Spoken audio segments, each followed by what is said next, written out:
What is up, Ghosties? Welcome back to Tales of Spooky Coffee House. Today, we have a little something new going on. So usually this is the part where Veronica and I introduce ourselves where we're like, hey, I'm Chelsea. Hey, I'm Veronica. But Veronica's bitch ass decided that she couldn't make this recording today. So today we have a very special guest. We have my mom, Tammy. Say hi. Hi, Ghosties.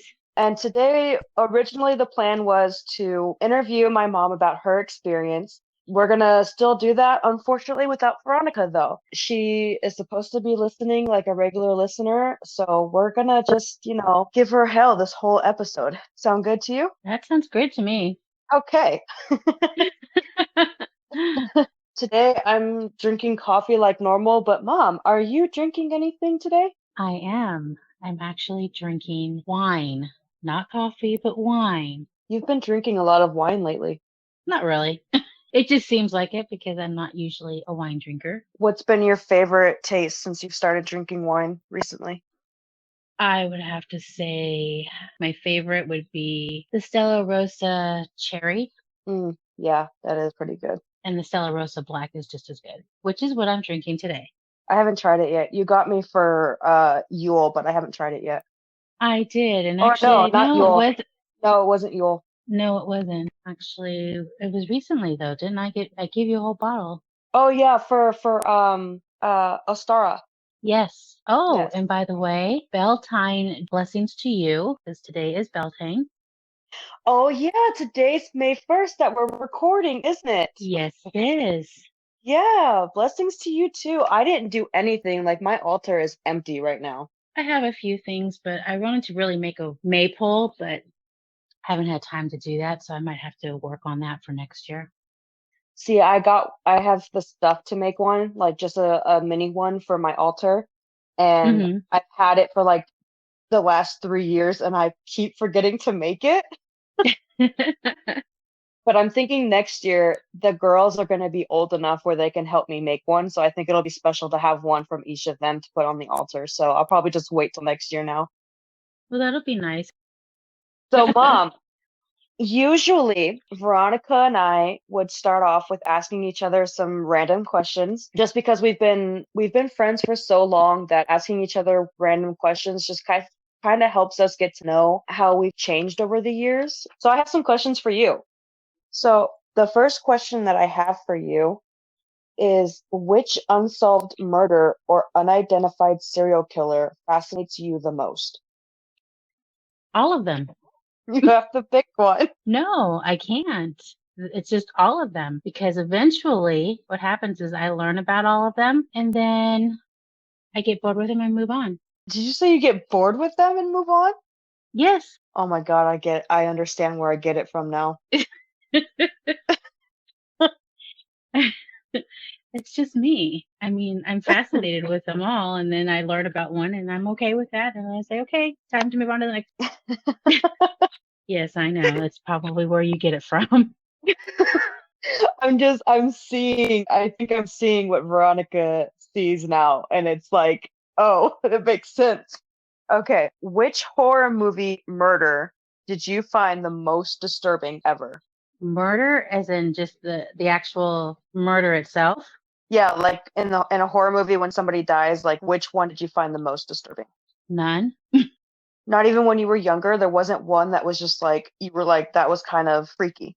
Okay, when I was really little, and it probably numbed me to everything else in the world, it was probably The Exorcist when the priest was thrown out the window and was down on the bottom of the stairs with his head completely turned around. And how old were you? Probably 6. That makes a lot of sense. There's something a little wrong with this family, I think. So you You watched The tell me. Exorcist when you were 6. You let Papa show me it when I was 5. And then we were shocked when we showed Izzy like how many horror movies the other day and she didn't even flinch. It's just in our blood. How many horror movies did we show her? Like 3 or 4? About 3 or 4, yeah. My child, she didn't even flinch. She was born on Halloween. This is a disaster in the making. I feel bad for future me.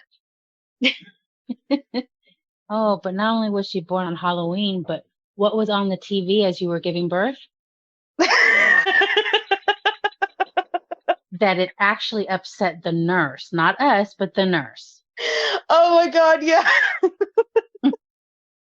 And we Oh my both God. yelled at her at the same time as you're giving birth and told her to leave the TV alone. The whole time though, like the whole time I was in labor, they were just like, "Do you want us to change the channel to something more relaxing?" And I'm like, "This No. is relaxing. This is what relaxes me."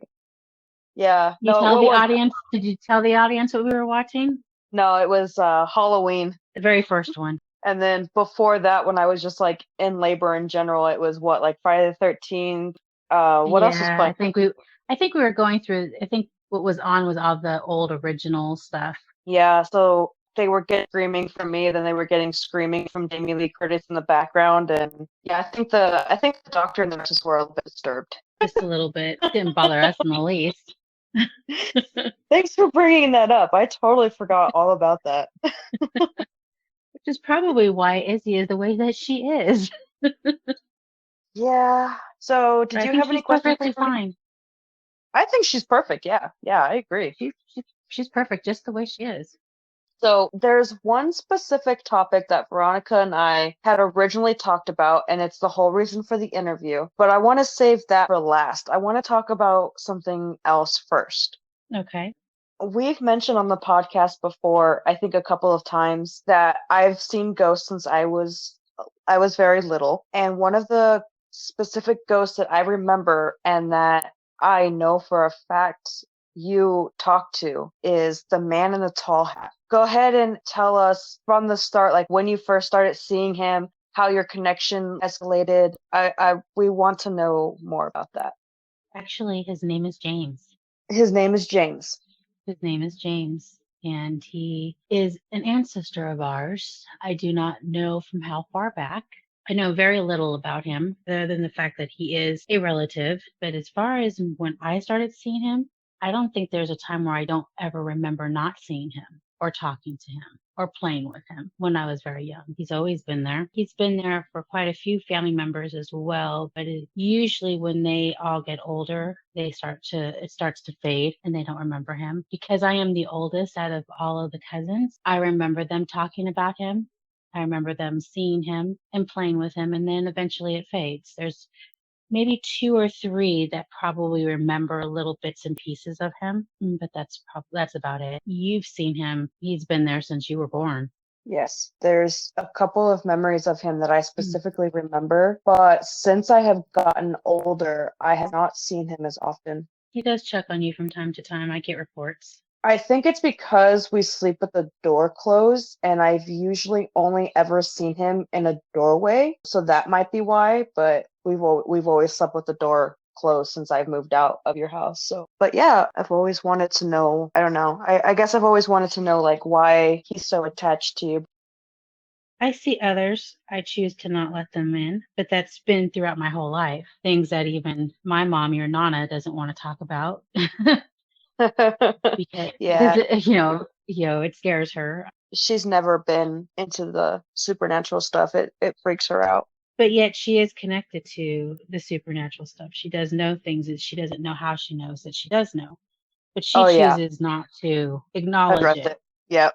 So, and that's okay. If that helps her get through it, then that's how it works. Her mother was more receptible to it, and so she explained it to me when I was younger. My father's mother was more acceptable to it, so she explained it to me as well. It's funny that I have it from both sides. Yeah, I was gonna say we've got it from a lot of family members. We have cousins that I'm pretty close to that have similar aptitudes. One specifically that I talk to a lot.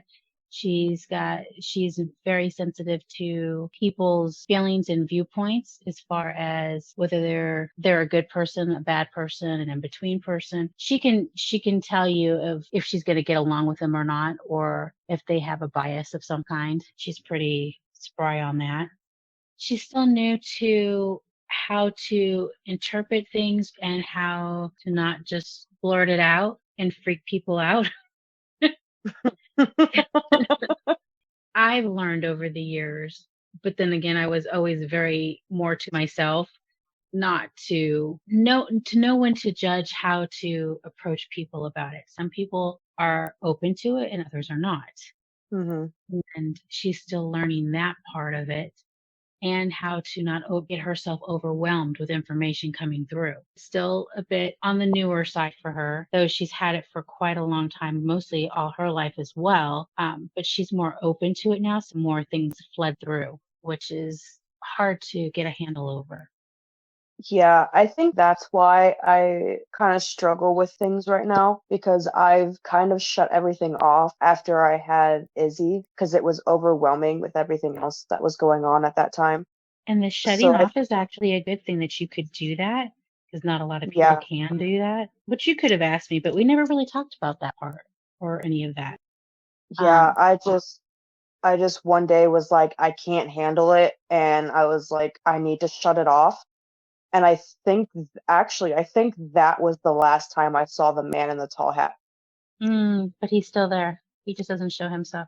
But see, that's the thing, is he not showing himself, or am I blocking him out still because I don't know how to turn it back on? He's not showing himself. He will when you're ready. I feel like I'm ready, and I've been You trying to feel turn it like you're back ready, on, but but you may not be ready. yeah. What else do we have in the family? I know we have a cousin who can speak to entities. Yes, a few. A few. Not a few. Not a lot of them like to talk about that. Not a lot of them like to admit to it because they are uncomfortable with it. Interesting. I only knew of one. There are a few. The family that we're talking about is all on your mom's side. Where do you think that comes from? What part of our ancestry do you think that comes from? Hmm. That goes back to, well, because our family is Creole. We've learned it from Louisiana. It was brought over, it's been there throughout our whole entire family life. That's where James comes from. Really? That's interesting. As soon as you said that, I just got the sense of like rightness from that. And it's from both sides of my grandparents. Yeah, that part I know. I know we get some from Papa's side too, but since the family we were talking about was from your mom's side, I was just curious. From your dad's side, we get that from where? That is mostly from my grandmother's side. She was about 75% in Native American Indian, and it comes from that side of the family. Really? She was that much Native American. Yes, maybe I think that more because I believe my father and his siblings are close, or they are about 50%. I didn't realize that. I thought she was more Hispanic. Or is that No, was that it? that was my grandfather. Interesting. All right, so moving on to the next part, Veronica and I kind of wanted to talk to you about this a little bit. We wanted to talk about the fact that we're both witches. The main thing that we wanted to talk about is how you found out that I was a witch. I already knew. Now, do you think that comes from the fact you know things sometimes, like the time where the one and only time I snuck off of campus to go get coffee with Veronica and my friends? Part of it, yes. Oh gosh, I That's still just how you were born. you used to freak me out so much with your knowing stuff. There was that time. There was the one time that I was gonna try and sneak out of the house. I used to do it to you all the time with little things when you'd sneak food out of the kitchen. You'd come Yep. walking through the living room and I'd just put my hand out. Yep. You'd just give it up and go pout back to your room. Yep. Those are the two most like significant times that I remember was the time that you came home and you were just like, so how was the coffee? And then the time where I tried to sneak out and you text me and you were like, go back to your room. And I was like, how the fuck did she know? Yeah. And it's so Or let's funny talk about because the time I came home early and you had a boy in the house. let's And not I talk did about not let that. you know I was coming home early. Let's not talk There was a about that. reason. In my defense though, I didn't know he was coming over either. I was legitimately sick. No, I knew. Yeah. So with that time, ghosties, I was legitimately sick and my boyfriend at the time decided he was going to come try and make me feel better. So he brought me soup and he Hmm. stayed over and we were cuddling and watching movies. That was literally it. My mom got home and I was like, "Oh shit." Yeah, so she left work early just because she knew something was wrong, and I was like, "Oh, okay, fun times, You do fun that. times." You do that occasionally, like when I got upset when Star, the little dog, Ooh, got yeah, lost yeah, recently, and you mhm. called and you didn't know why you called, but it does happen with you. You have to be more open to it, and you were open to it that day. Yeah. I was on edge for like an hour, and I was finally like, I need to call my mom because I don't know what's going on. And as soon as she answered the phone, she was just like completely upset. And I was like, as soon as I realized she was upset, that feeling of something was wrong just went away, and I knew, and it was so weird. You But used to do that more when you were younger than you do now. You always knew something was wrong with one of your friends or somebody you were close to, but you kind of outgrew that for a little while.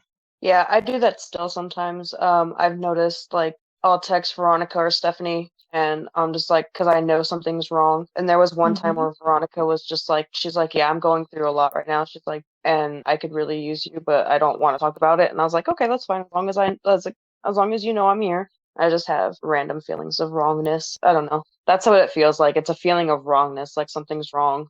Yeah, and that's how it works. So, what about the day that we were at our cousin's house? We were living in Vegas for a little bit, and you moved my stuff around and you found my witch book. How did you react to that? I didn't have an issue with it. Our cousin did. Did she really? Well, because it was shocking to her. Because, I mean, it wasn't unexpectedly shocking to her. Like, she wasn't, like, oh my gosh, she's a witch. It was, oh wow, when did this happen? Type thing. I told her it's been like that for a long time. And she just, well, why didn't you say anything? Because there was nothing really to say. I wasn't like really trying to call you out on it or anything because I already knew. In the witchcraft world, what types of things are you most attracted to as far as like a witch's arsenal, I guess I would say? A kind of mixture of a bunch. They would consider me an eclectic witch, which takes from just about anything and everything that calls to me. I do like to dabble with herbs. I do like to dabble with air magic, even with some fire magic, earth magic. I'm very much into my crystals and my stones. So I think mine is basically earth and air magic. It's what calls to me, but I do rely on my ruins a lot. And I do enjoy my candle magic as well. And just so others know, when we say magic, if you're talking like candle magic, you light a candle for your intention of what you want out there in life. It's no different than going to church and lighting a candle and saying a prayer. It's the same thing.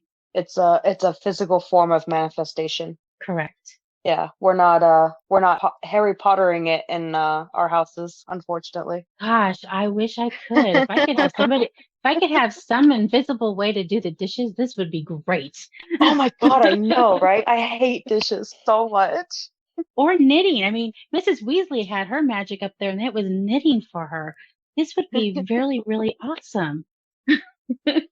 Uh, We can go so, so far right there with just Harry Potter alone. oh yeah, I know. That's why I'm like, let me stop this conversation right now before we go off topic. Yeah. Okay, so the whole thing that started this interview episode was in our very first experience episode. We had been talking about mine and Veronica's experiences that we've had over the years, and it got brought up that I've always wanted to know about an experience that you had, and you were always freaked out to tell me. And I wasn't freaked out. I'm just reluctant to discuss it. okay, so reluctant to discuss it, and you reached out to me and Veronica and said you were willing to discuss it for the first time ever, that I've been waiting two Hmm. decades to hear about, and that's your experience with a Ouija board. Hmm. So, would you like to share your experience with a Ouija board? You have to be careful using those. They Yes, open up a can of worms. Basically, it's a Pandora's box. If you actually understand it enough, yes, it's sold as a game board. which I hate Yes, so much. yes, people play it and they, of course, if they don't believe it, it's not a big deal for them. But you can open doors that you have no idea what you're doing and what comes through. For other people that can and do connect with the other side, this is a good doorway to communicate with them on a safe level, or can, like I said, or it can open up things that you can't control. It's always an iffy when you're young and a teenager and stupid, and you know that you can do things. You still have that mentality of it's just a game. It's just a game, and it's not always just game. And things do happen, and things do come through, and it may not always be what you expect. I happened to be at a birthday party with some friends, and someone brought this Ouija board, and we thought it would be fun to do a few things like play light as a feather, stiff as a board, and play with the Ouija board and see what spooky spirit we can talk to. Unfortunately, because of my connection with the other side, it brought a little bit more than we anticipated. Oh no. We had one friend whose family member had a very horrible experience and passed. And this was something that she had never explained to any of us. We knew that she had lost a family member within a couple of years before this. We didn't know any circumstances. We didn't know who it was. We didn't know the situation. But it was a very close cousin of hers that had passed. And he died very tragically on his prom night. And he was able to connect with me and give her a message through this Ouija board. And it wasn't something I was expecting to ever happen. It wasn't something that none of them really believed in any of this stuff. None of them knew about the things that I could do or that I saw or experienced until that night. And it really did kind of freak everybody out. It kind of freaked one of the girl whose house that we were at, it kind of freaked her mother out as well. It was a situation that nobody ever talked about afterwards. They didn't want to go there. And I was very okay with that afterwards because it did catch me off guard. I wasn't expecting to be able to do something like that. And I've chosen not to ever use one of those again. It's not something I want to do again. It was not a comfortable experience. How so? Like, how was it uncomfortable for you particular? I was able to see exactly what happened in detail, and I was Oh. able to describe it in detail. And when my friend went back to her mother and told her these details, her mother was very upset because they were details that she had never told her that not very many people knew. And I do not wish to see things like that. I do not blame you for that. That would freak me out too as a teenager. Yes. So that was my main experience with it. We had a few others at home with my siblings, mostly play. They believed it was just, all of us making things up, but my dad figured out that it wasn't just play. He figured out what was going on, that I was being able to connect and have them come over. We had several dogs growing up that lived in that house. For a while there, several different dogs. There was one corner in the house that they would constantly go over, sit down, and stare at that corner and bark as if being commanded to bark. And they would jump up and beg, and they would do little tricks and stuff that we had taught them. And it was like, okay, what are they doing? My stepmother chose to ignore it. My siblings. And I just thought, okay, we just did not see that. We decided to play with the Ouija board one day to figure out what was going on in that corner of that house after about the fourth dog decided to do this that we ever had. And my dad happened to be watching. We didn't know. And he realized I was able to describe something about a child that used to live in that house that he went and researched and found out was true. There was a little boy that lived there, and he died at a very young age, not in that house particularly. It's just a house that he used to love and he grew up in, and he loved dogs. And so every time we had a dog, he chose to play with the dog. Which corner of the house was this? Okay, so when you go in the front door, you have that window that's next to the front door, and the couch has always been kitty corner right there. Uh-huh. And it was that corner where the couch always kitty cornered. That explains so much. Okay, yeah. He just liked dogs. He wasn't hurting anybody. He didn't want to bother anybody. No, he didn't. He was just having fun. Yeah, I met him. That's not a surprise. I I thought it was a dream, I'm not gonna lie, until you just said that, because I remember always sitting in that corner and talking to my friend. I thought it was a dream, but okay. No, I learned something new today. I learned something new. Yeah, so Can we you just for the we just ignored the dogs from then on. Thank you for sharing your story with us. Yes, Veronica I needs to be here next time. Yeah, I know that we have a couple other things that we want to talk about too, but like that was the main one. And I totally get why that was kind of like a weird thing to share, having to see that, and that could completely understand why that would freak somebody out. It's not something Now, I like to share with others that what I can see in here. Some people just don't want to know about those things. yeah, Watching a scary movie, stuff like that, it's one thing. Even knowing that the scary movie is based on a live event or something is one thing, but actually experiencing it or hearing about it is a totally different thing. I had Veronica and I have talked about this before, where I had a friend who wanted a tarot reading because they thought it was a joke, and then when it was really spot on with something that she hadn't told us about, she started crying because she was so freaked out. So Yeah. she never wanted to go near those again. Yeah, it's fun and games until it becomes real. And Yeah, some things you don't want it to be real. And that's okay for some people. I mean, they live a better life like that and not knowing. And others prefer to know. And others, like me, who don't really have much of a choice, learn to either live with it or not. And I've chosen to live with it, and I've chosen to deal with it. so let's move on to the last portion of the podcast. This week, Ghosties, instead of doing a tarot reading, Tammy's going to do a rune reading. Since it was kind of a change, we didn't ask anybody if they wanted a rune reading, just because this is probably the only one that we'll do, unless you decide to come back on the podcast with us. So yeah, I'm more than happy to do that. yeah, as one of our biggest fans, we would totally love to have you back. The rune reading that we're doing today, you want to go a bit into it? Tell us about your history with rune reading.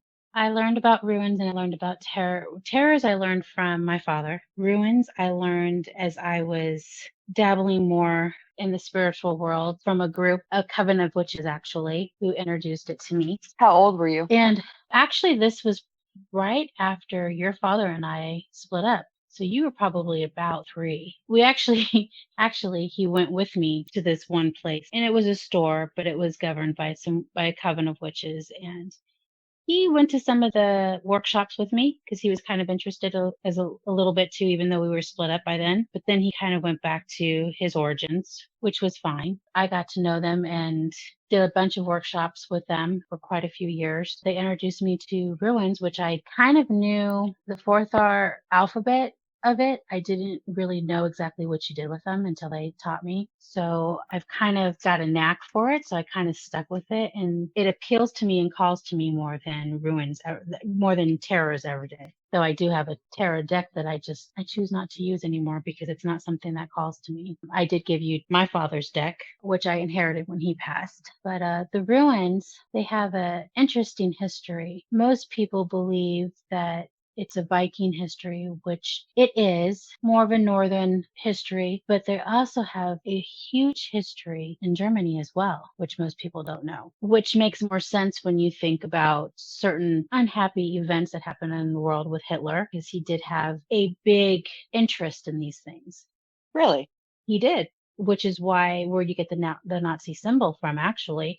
It's not one of the Fulthar ruin symbols, but it is a ruin symbol of peace, actually. And a lot of Northerners were very upset about him using that symbol because of its peaceful meaning. He's kind of ruined it for everybody now. Understandable. I would never have assumed that that was a peaceful sign. Yes, it's a very old ruin for peace, and he kind of degraded it, basically. Kinda.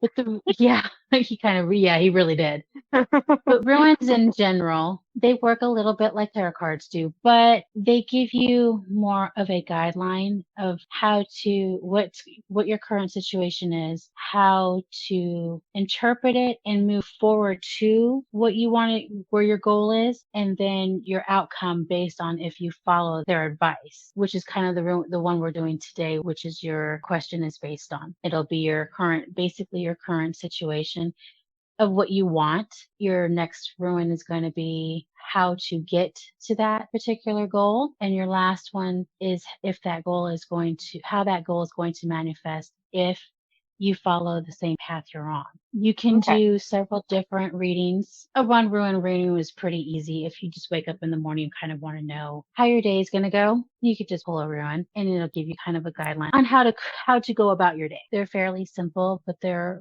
very intuitive to what's going on in your life. So Okay. you had a question today. Yeah. So my question was, am I on the right path with what I'm doing right now? Okay, are you ready? I'm ready. Very interesting, actually, considering I know what you do for a living and what you went to school for.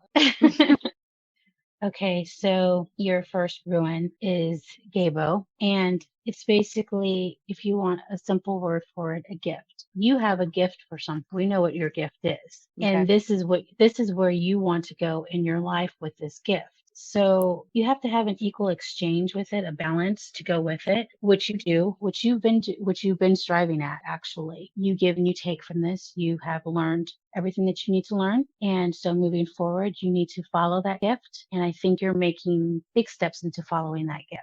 Now, your second ruin is Isa, which is another simple word for ice or stillness. You're going to be at a standstill, which I noticed you're kind of going through right now. That standstill just means that you just need to go with the flow. Don't push it. Don't overthink it. Don't put yourself in a position where you're not sure. Okay, say you have you have an offer for something. Don't take the first thing that comes your way. You need to be smart about it. You need to have your time to think about it, and you need to just stand still where you are at the moment until that right time comes. Your outcome from all of this waiting is your next ruin, which is Annis, and that's the ruin of Odin, the god. He reveals messages that come in signs of communication and inspiration, enthusiasm. He's bringing to you every hope and dream that you want. As long as you keep following this path and wait for that time and work slow and not rush it, everything that your heart desires is coming to you. I I feel like you called me out about a lot of things that you don't realize that I was actually thinking and working on. Mm-hmm. So uh you just called me out hardcore. And you don't even realize it. And so thank you And for that's a that. good thing. The ruins Um don't lie, and they don't tell you exactly how to go about it. They just tell you how to follow your path. And if you don't listen, then your path can change. and it actually, your interpretation actually told me a lot, so I appreciate that. I'm glad. And That was fun. I haven't done one of those yeah. in a very long time. Yeah, and I haven't been called out by somebody other than myself for a long time either, so thanks. So that was fun. Well, I don't get to call you out anymore since you don't live with me. So this was kind of nice. All right. Anything that you want to add before we end the show? Just that all the ghosties out there need to keep listening to my girls. They are the best and they are so much fun. And let me tell you, I have two people I know of that are listening to you guys, and they laugh every single time they hear you guys Oh together. yeah. Oh So yeah. We appreciate that. they said it's so much fun to listen to you guys. All right. So thank you, Ghosties, for listening to this interview with my mom, Tammy. We really appreciate you listening. And if you ever want to talk about your experience with the supernatural, make sure that you DM us on Instagram or on our website. And we are definitely open to interviews. We think that experience interviews are fun. And I promise next time that Veronica will be here. We just had a scheduling conflict and everything. So yeah, we are your hosts. I'm Chelsea. And I'm Tammy. Have a spooky weekend. Bye. Bye.